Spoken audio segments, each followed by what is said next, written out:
Academia Padres. La exclusiva beca en Rome. Sí, esa misma. The city itself.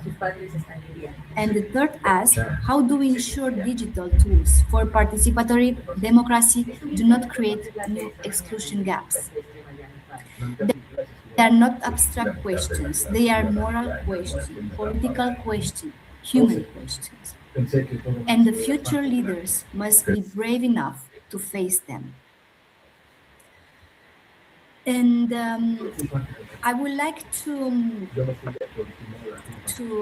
introduce a bit more on our events to understand the importance of the culture and building cities, sustainable cities. Because we are no longer the leaders of the future. We are the architects of the present. This is one of the strongest idea in the whole presentation, because it reminds us that responsibility is not postponed. It is now. From Nepal to Canada, from Nigeria to Spain, from Latin America to Asia, the responsibility of building sustainable, just, and democratic city is already in our hands. And I would like to close with one final reflection. Sometimes I like to think about our planet in a very simple way. If someone from another galaxy could observe Earth from far away, they might see something extraordinary. A small blue planet where thousands of cultures coexist. Different languages, different music, different traditions, different ways of understanding life. In a way, our planet is the greatest cultural event ever created. A living event that has been happening for thousands of years. And every community, every culture, every tradition is part of that story. And our planet may be fragile, but its greatest trait is something extraordinary, the diversity of humanity that lives on it. Okay, that's it. I don't know if I have more time, maybe.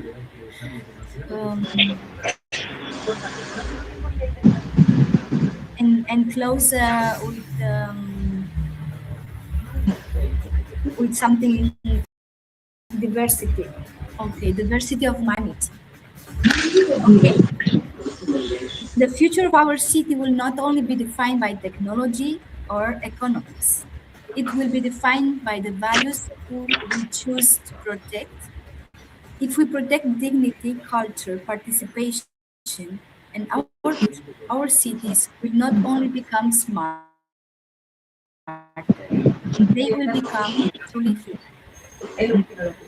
Let me close with this. We often speak about the future as if it were something distant, because the future is not distant, it's here, it's maybe a few minutes away. But the truth is, the future is already asking something from us. It is asking for our courage, it is asking for vision, and it is asking for people willing to build with purpose. This is why I created Earth Events, not simply as a platform, but as a living invitation to connect people with culture, to bring communities closer, and to remind us that the world is not a just collection of destinations, but a shared human story. In just a few weeks, Earth will be ready.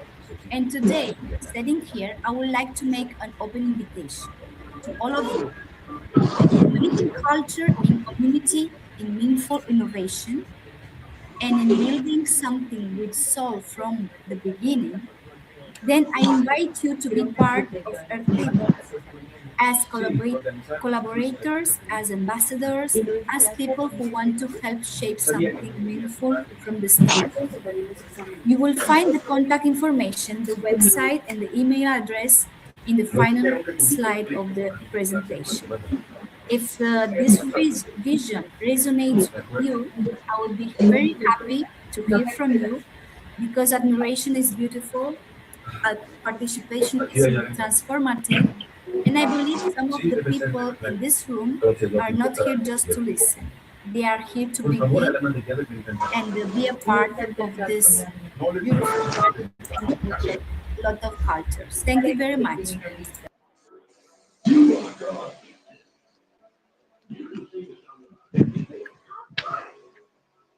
Can we give a round of applause?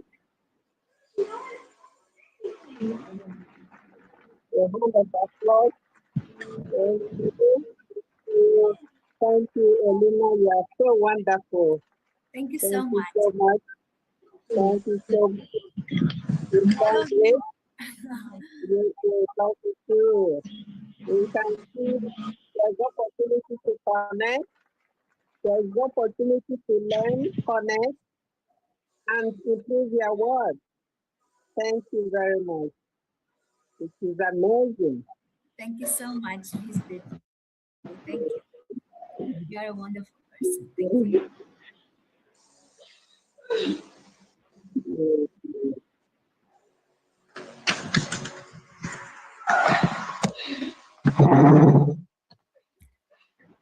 Like I say, Presenter from Nigeria. You can have the information about the RTVs in this slide, website, and the email.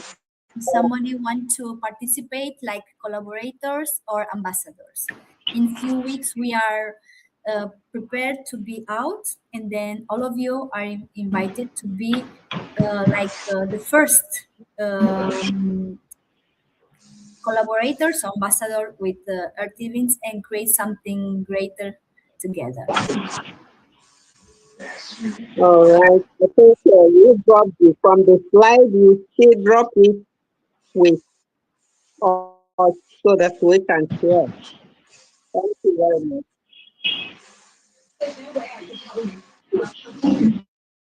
So can we have the presenter from Nigeria?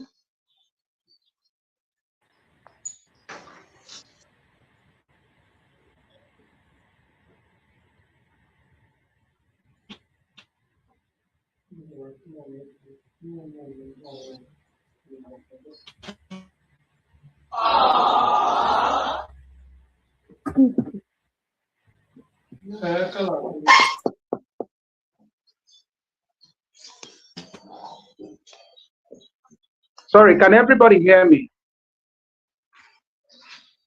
Hello? Yes, we can hear you. Okay. All right. I hear good you. Morning. Can everybody? Good morning, good afternoon, and good evening, depending where you are joining from. I want to appreciate the organizers of this great program for having me join this call. My name is Ariwa Okechkumat, the Executive Director and Founder of Golden Impact for Women and Young People Initiative. So on this call, I'm with our Partnership and Engagement Officer by name, Mr. Obiomachi. He's on this call with me. All right, I'll be talking about the challenges of the Generation Z in Nigeria. Please, Ambassador Nena, do you have the slide? Who will share the slide? Which slide you would like to see? I'm talking about my poster. Sorry. Yes.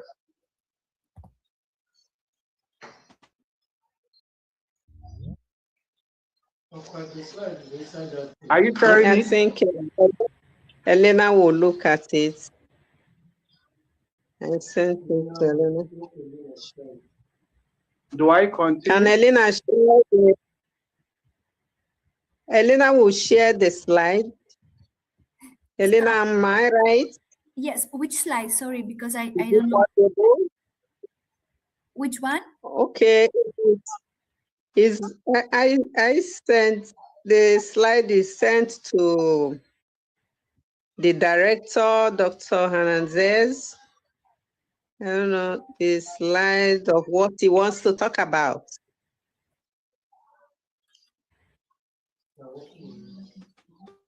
I think they're working on it. All right. Do I continue? Yeah, you can continue with your. All right. All right. I'll be looking at the challenges of the Gen Zs in Nigeria. Of course, all of us know what Gen Z is all about. We all believe that Gen Zs are those young people born between 1997 to 2012. And in Nigeria, of course, they have 30% of our population. The Gen Zs occupy 20% of our population in Nigeria. Gen Zs, my second slide is talking about the Gen Zs. Sorry, my second slide is talking about the how Gen Z sparked real change in Nigeria, how they have sparked new real changes in Nigeria. Number one is in 2020, the Gen Zs in Nigeria led a protest called the NSAS protest. The NSAS protest, sorry, a minute, please.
Hello? Can somebody hear me? Can you hear me? Can you hear me? Can somebody hear me?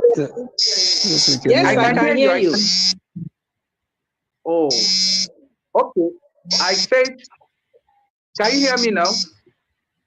Yes, I can hear you. Yes, we can hear you. Can you all hear him? In 2020, the Gen Zs led a protest called an NSAS protest. The NSAS protest was a protest to end police brutality and to end bad government. So Gen Zs in Nigeria led this protest in order to have real change in Nigeria. Having worked with young people for a long time, our organization, 90% of people that we part with or we work with are Gen Zs.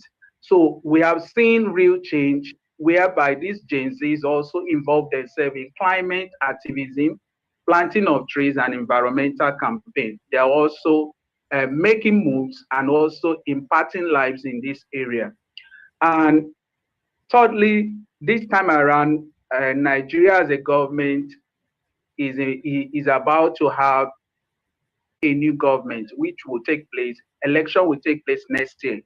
That's in January 2027. We have started voters card registration. The Gen Zs are all over the internet campaigning and also informing people on voters card registration.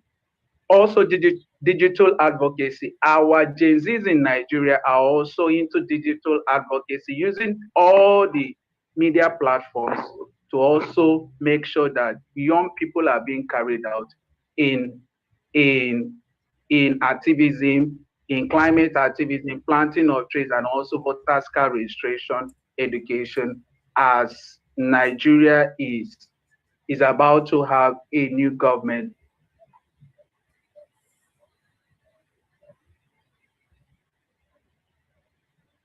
What are the barriers the Gen Zs face in Nigeria? Number one is we are being excluded from leadership. Gen Zs in Nigeria, we are being excluded in leadership. When it comes to Nigeria politics, young people are being excluded. The elderly men in the politics of Nigeria think that young people do not have a say in our governance. So it has become one of our challenges and one of our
internet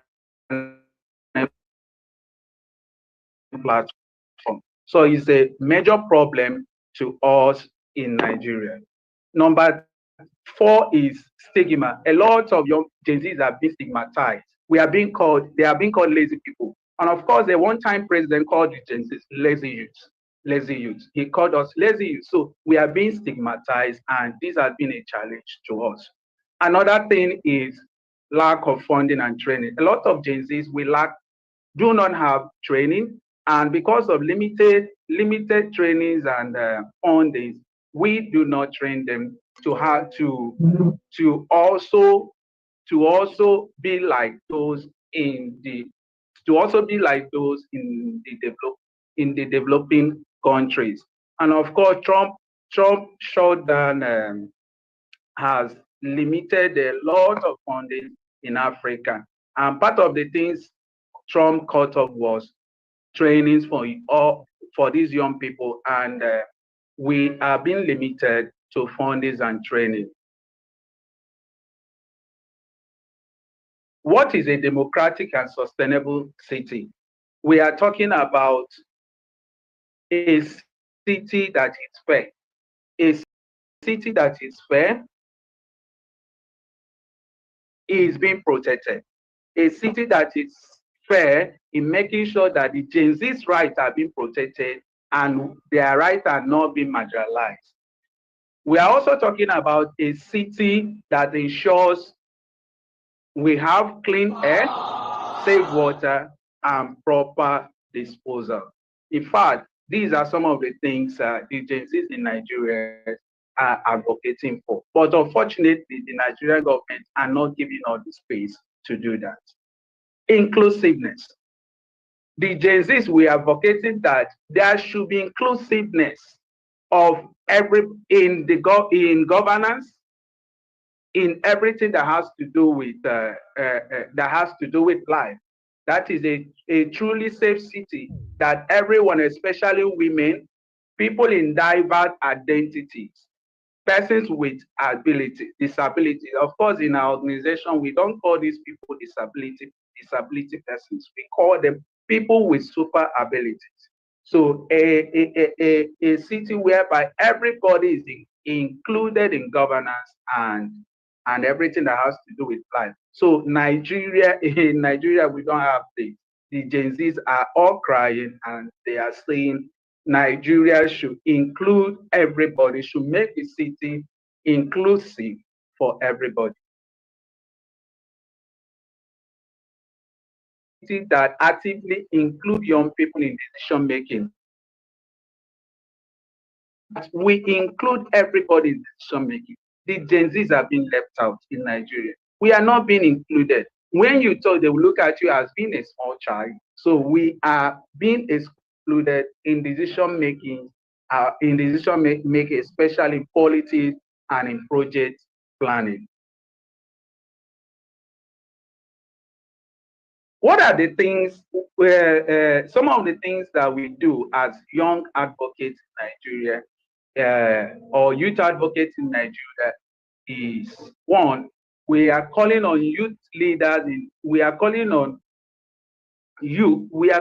government to include youth, to include the Gen Zs in urban planning and in the development of our country, Nigeria. And we're also calling on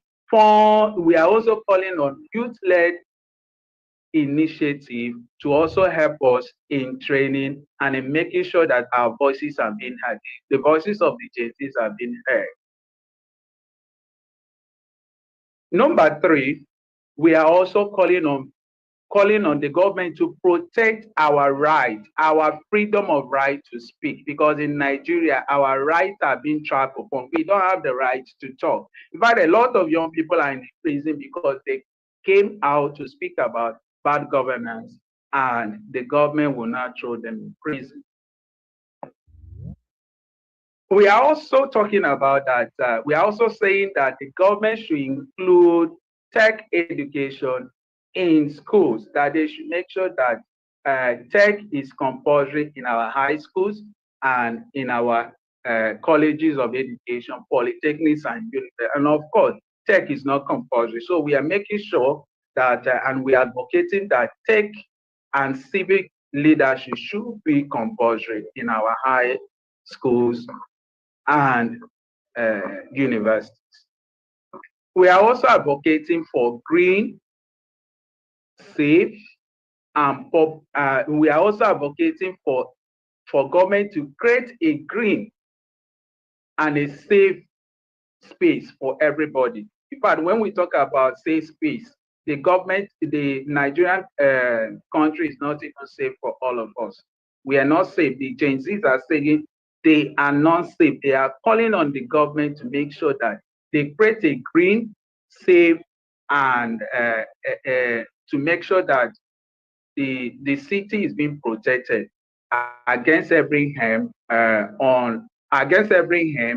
that will affect the Gen Zs. And of course, in Nigeria, our waters have been polluted. So what we are saying is that the government should make sure that they create a green and a safe space for everybody, so that we will now have a clean water, we can breathe in a good air, and also have a safe place for everyone to live. Now, what am I saying? All we are saying that Nigeria as a country, we are not doing well. We are not doing well, especially the government on the aspect of relating with the Gen Zs. They think that the Gen Zs do not have a say in governance. They do not have a say in making decisions. And when they try to talk, they shut them down. So what we are saying is that the government should also create a platform, enable us with all the necessary tools for us to speak up and for us to be like other Gen Zs in other countries. Thank you very much, and God bless you for listening.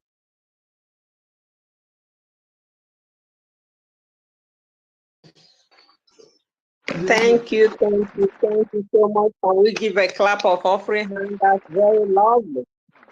That's great. Yes.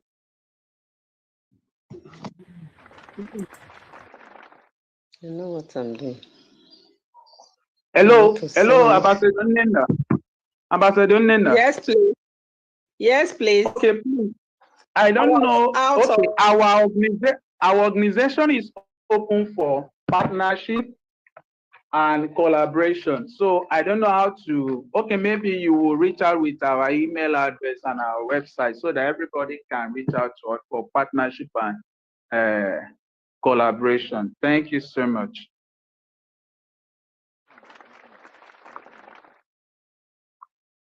Thank you. Oh, you're welcome. Thank you. Yes. So right now, we want to have Mr. Lucas from Zimbabwe to talk to us because we are conscious of time. Lucas, please. Yes. Zimbabwe. Thank you for the time that has been given to me. Just 5 minutes. Just 5 minutes. Yeah, done. Yes, ma'am. I will not take any more time. I'll speak and be briefly and take less than 5 minutes. All right. I would like to thank Mr. Hernandez and everyone who's present here today. And I would also like to give a special thanks also to the moderator. I will share my presentation about the challenges and opportunities facing Generation Z in Zimbabwe. Now, understanding Zimbabwe is a country of young people with a population of young people over 60%. We make more of the population. And over 80% of our population is unemployed in Zimbabwe. Over 80% of the population is unemployed. Now, the challenges that the Gen Zs are facing, Zimbabwe is a country that is supposed to be democratic, but it is democratic in paper and in constitution, but not on the ground and not in practice.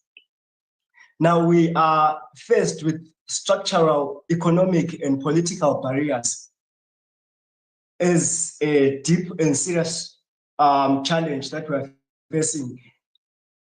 The young people are excluded from governance platforms.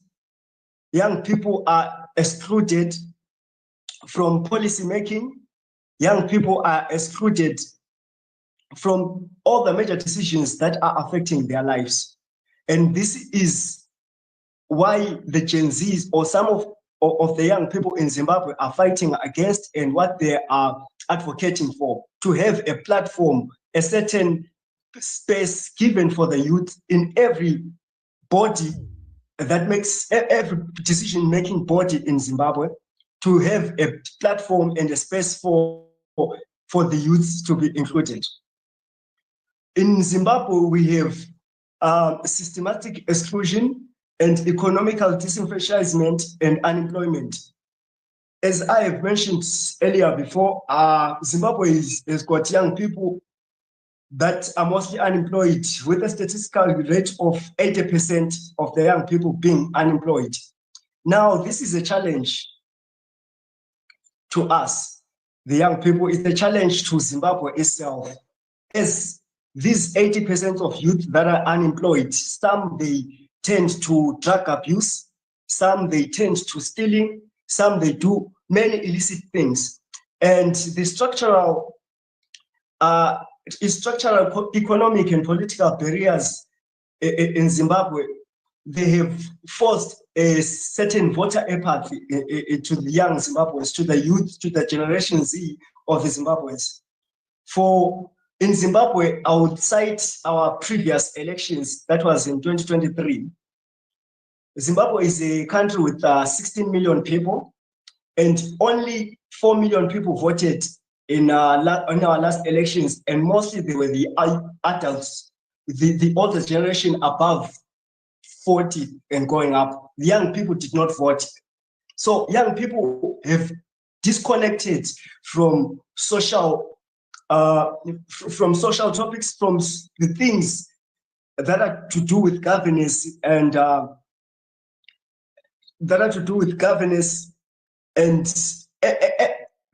what's making them to have this apathy is because they've been systematically excluded from every decision.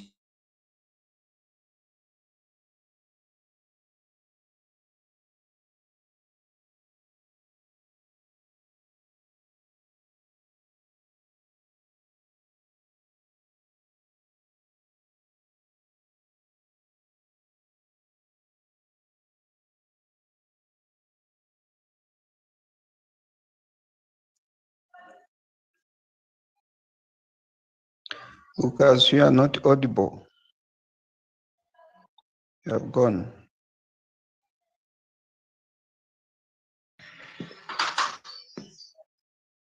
I think it's network. Can you hear me, please? Yes, we can hear you.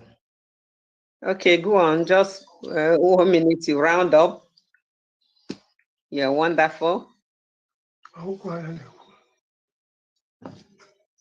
Have we lost Lucas, please? Lucas, are you there? Oh. Lucas, are you still there to round up?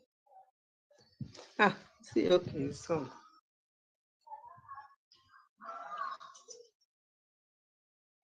Lucas, are you there, please? Can somebody hear me, please? Yes, we can hear you. Okay, Lucas, it seems the network, you've really done great. You've really done great. Yes. All right. So we are going to, because of our time, Lucas, can we give Lucas a hand of applause, please? He has done great. Zimbabwe will move forward. Thank you, thank you, thank you, thank you. Please, do we have, I think network put him off. Please, do we have Gutan from Nepal to just address us, just 5 minutes or 4 minutes?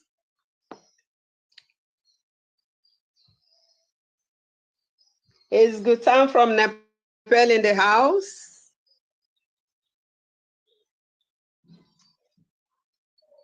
Okay, maybe if network is on. Can we have Maria from Philippines to address us? Maria from Philippines.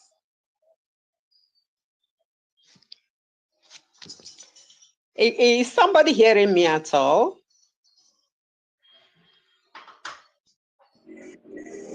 Yes, you're audible. Is somebody hearing me? Am I audible enough?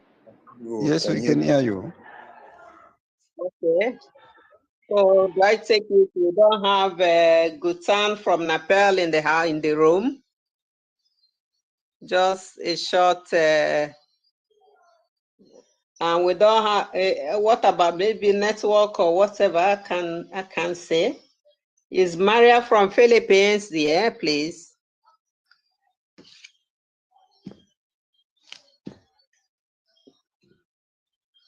Maria from Philippines. Gutan from Nepal. So maybe we should go ahead. Left. All right.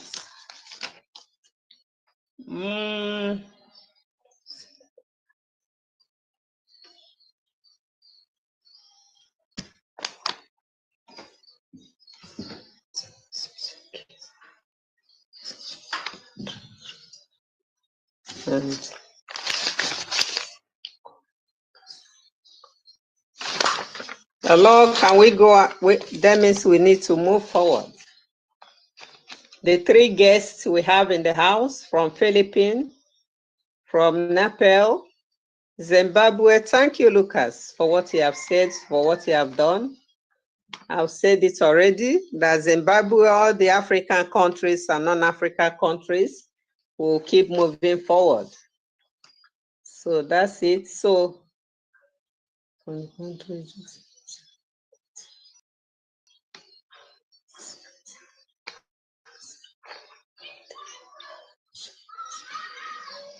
as we are going, there's going to be a question and answer, but we are still moving. So,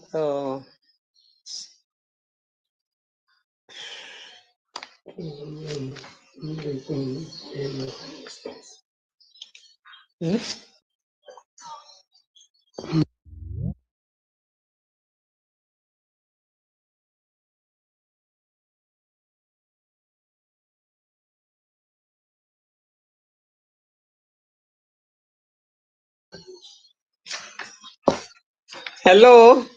Now we don't. Can we go on as we are waiting? If there's any question, Lucas, thank you. You are great. Thank you. So as we have small space now, if there's any question pertaining any of the discussions, can somebody throw a question if there's any question? We have just few minutes, just 3 minutes, 2 minutes for question and answer. Elena is here. There will always be somebody to answer the question. So if there's any question in the room, so we are waiting. The space for question is here. Thank you. Well, I think for me in Zambia, it's not really, but is something to do of the similar experiences or challenges that our friends in Nigeria and Zimbabwe are going through. So I think that is the one thing that I would like to echo ourselves. But in addition to that, because Grace Foundation are more into education,